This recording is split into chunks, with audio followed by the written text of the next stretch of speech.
Sistem pengkajian adalah sebuah rangkaian prosedur dan teknologi yang digunakan untuk menghitung dan mendistribusikan kompensasi atau gaji kepada karyawan secara akurat, efisien, dan harus sesuai hukum. Secara spesifik, sistem ini adalah bagian dari Sistem Informasi Akuntansi atau SIA, yaitu sistem yang mendukung pengelolaan data keuangan dalam organisasi. Dalam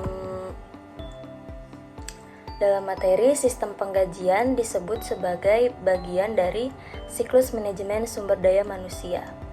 Di dalam siklus ini, penggajian hadir setelah proses perekrutan dan pelatihan pegawai baru, kemudian penempatan kerja, evaluasi kerja, dan sebelum proses pemberhentian atau pengakhiran kerja.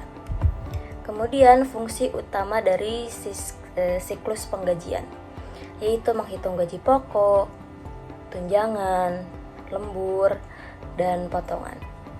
Kemudian menjamin pembayaran tepat waktu dan sesuai aturan. Menyediakan laporan slip gaji, laporan akuntansi, dan laporan pajak. Kemudian menghindari kesalahan dan mencegah penyimpangan atau fraud. Sistem ini dapat dilakukan secara manual atau terkomputerisasi dengan bantuan aplikasi payroll. Dan selanjutnya yaitu tujuan dari sistem penggajian atau siklus penggajian. Siklus penggajian bukan sekadar alat teknis, tapi memiliki tujuan yang strategis dalam manajemen perusahaan.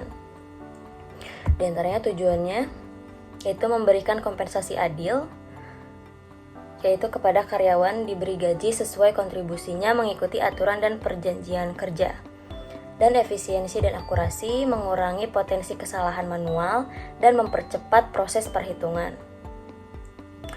Tujuan kepatuhan hukum yaitu memastikan pemotongan dan pelaporan pajak sesuai Undang-Undang Perpajakan dan Undang-Undang Ketenagakerjaan. Kemudian tujuan mengelola data kepegawaian, data kehadiran, tunjangan, cuti, dan status karyawan tercatat rapi dan siap digunakan. Kemudian tujuan dari transparansi kepercayaan yaitu slip gaji dan laporan membuat karyawan merasa diperlakukan adil dan terbuka. Kemudian yang ketiga itu ada komponen sistem penggajian. Sistem penggajian terdiri dari beberapa komponen penting yang bekerja secara terintegrasi. Jika satu komponen bermasalah, seluruh sistem bisa terganggu. Bisa dibahas satu persatu. Komponen dari data karyawan, untuk penjelasannya itu informasi personal, jabatan, status pajak, golongan gaji, dan nomor rekening. Semua data ini masuk dalam file induk penggajian yang harus diperbarui jika ada perubahan pegawai atau kenaikan gaji. Kemudian data absensi dan lembur. Kehadiran, keterlambatan, cuti, dan lembur dicatat melalui sistem absensi. Umumnya fingerprint atau aplikasi untuk pegawai yang digaji per jam. Validasi absensi sangat krusial. Dan peraturan internal dan kebijakan HR. SOP perusahaan tentang jam kerja, tunjangan makan dan transportasi, perhitungan lembur, serta potongan pinjaman atau koperasi. Kemudian formula penggajian, rumus atau sistem otomatis yang menghitung gaji pokok, tunjangan, lembur, kurangi potongan. Ini termasuk potongan wajib seperti PPh 21 dan BPJS. Kemudian ada dokumentasi dan laporan, slip gaji untuk karyawan, laporan rekap bulanan, serta laporan perpajakan dan akuntansi untuk keuangan dan auditor. Dan untuk jenis gaji dan komponen gaji, kita bahas berbagai jenis dan komponen gaji yang biasanya tercantum dalam slip penggajian.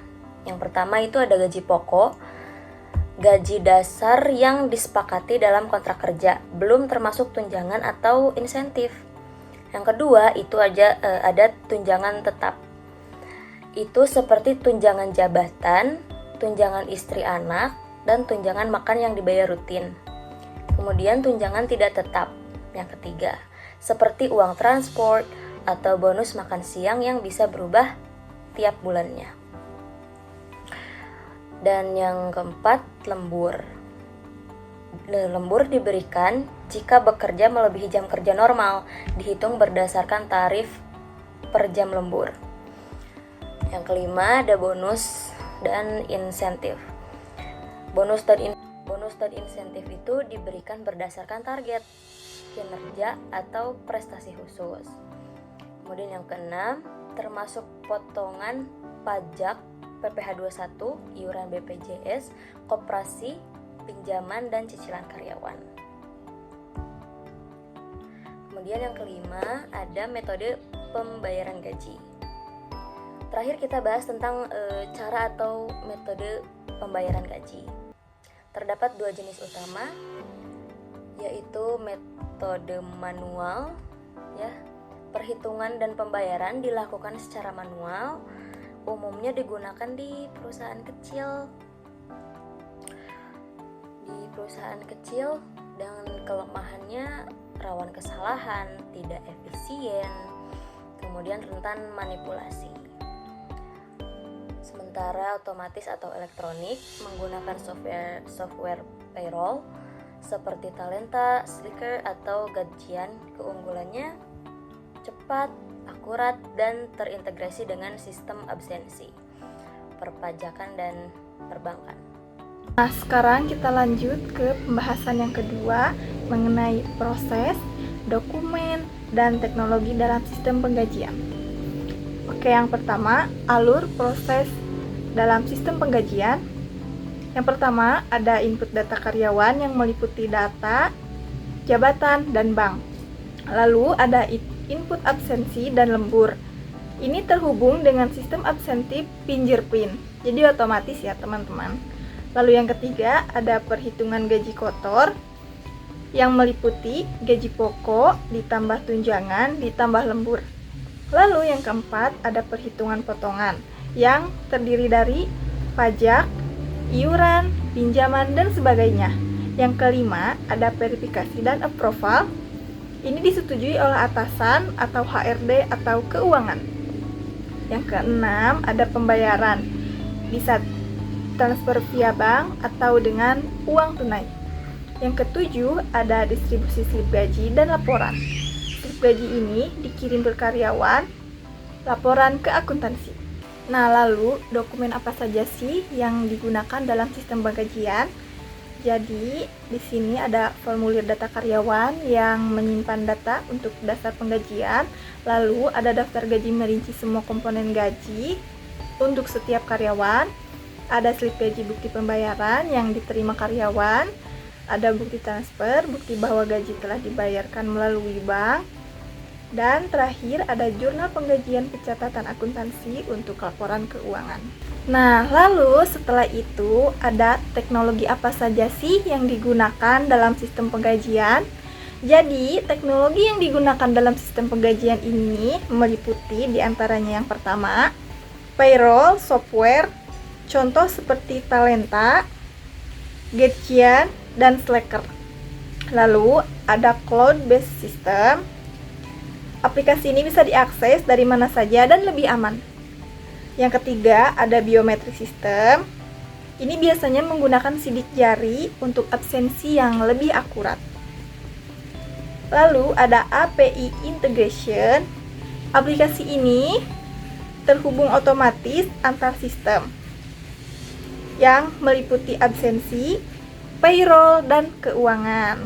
Pengendalian internal sistem penggajian penting untuk mencegah kecurangan dan kesalahan.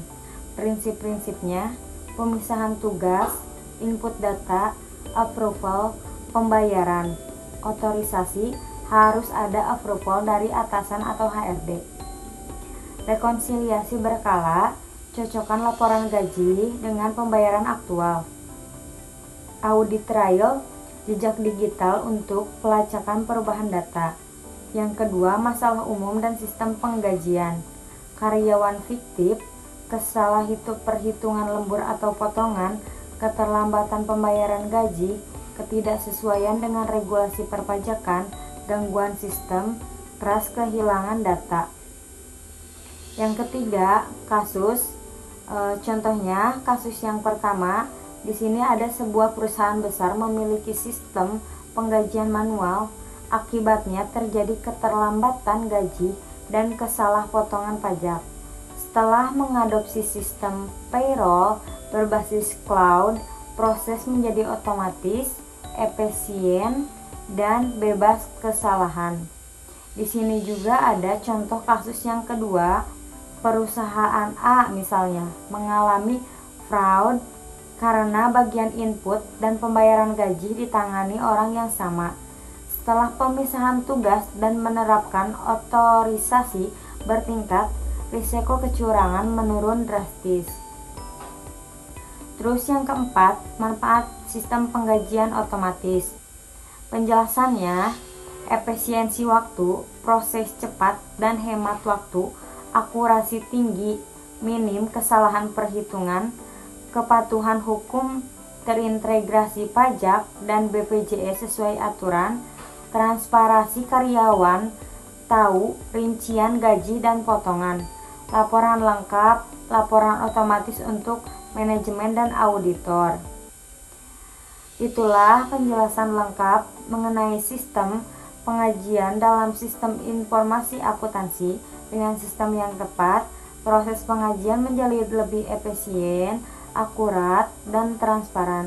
Semoga materi ini bermanfaat dan sampai jumpa video pembelajaran selanjutnya.